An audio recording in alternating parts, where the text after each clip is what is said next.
Lagyan na natin ng konting sabaw. Suka.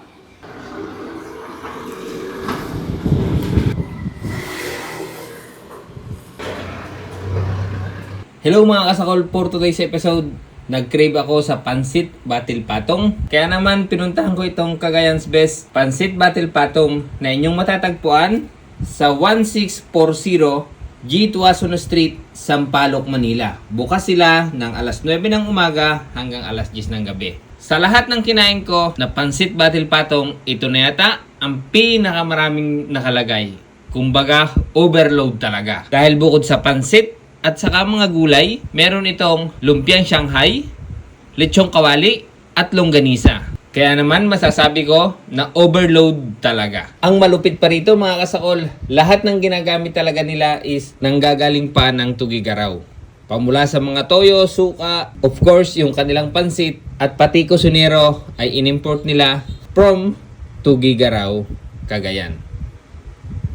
At saka yung may-ari po taga Tugigaraw. Kaya mga kasakol, sigurado na authentic itong makakain ninyo na Pansit Batil Patong. Kaya kung nagkikrave kayo, aba, ano pang iniintay ninyo? Puntahan nyo na itong Cagayan's Best Pansit Batil Patong dito sa Sampaloc, Manila. Ano pang iniintay natin?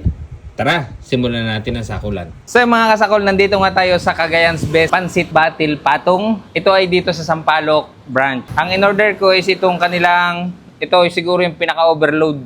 Kasi nandito lahat yung toppings. Merong itlog, giniling na karneng karabaw, tapos may lumpia, and lechong kawali, and longganisa. Pero bago natin simulan sakulin ito, magdasal po muna tayo. Bless us, O Lord, in this day. Give us about to receive from thy bounty through Christ our Lord. Ano pang hinihintay natin? Attack! Simulan na natin. Tabi muna natin yung toppings. Grabe, overload talaga to, oh. Sobrang dami.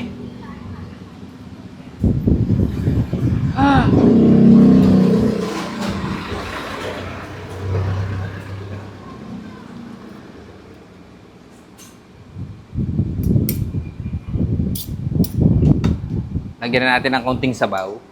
Dito ko nakakain.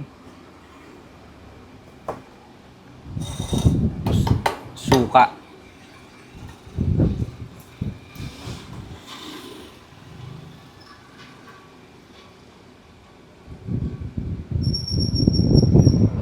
Yan, para sa mga kasakol nating mga taga Tugigaraw.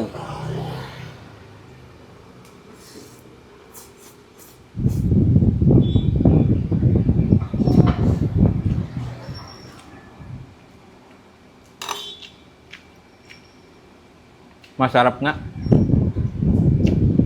Lechong kawali.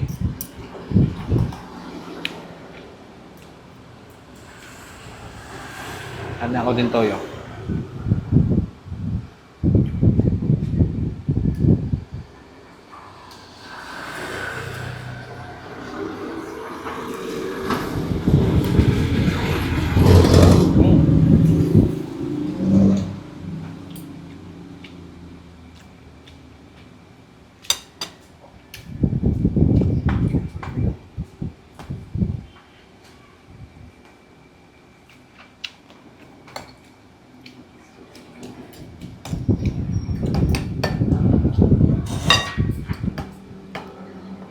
Kung toyo at kalamansi naman.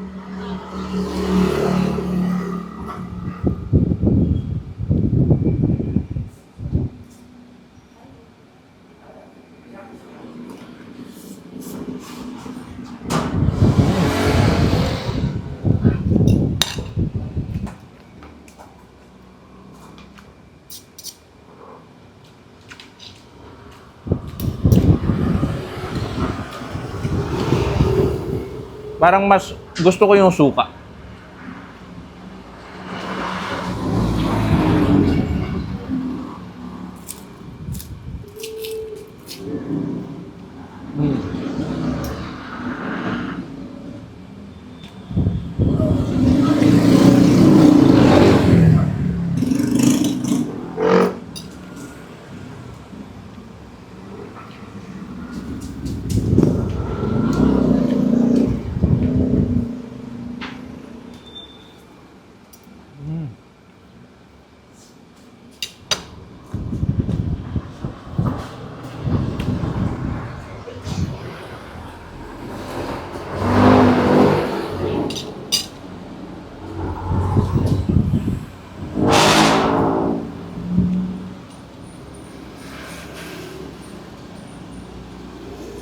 Yung longganisa, tikman natin, sausaw natin sa suka.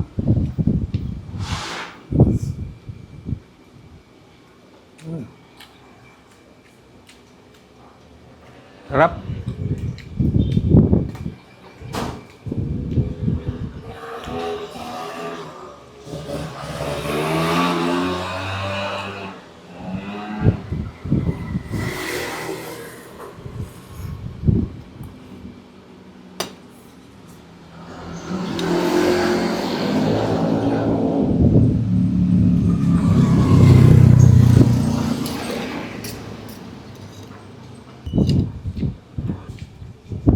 Suka na may sili. Lechong kawali.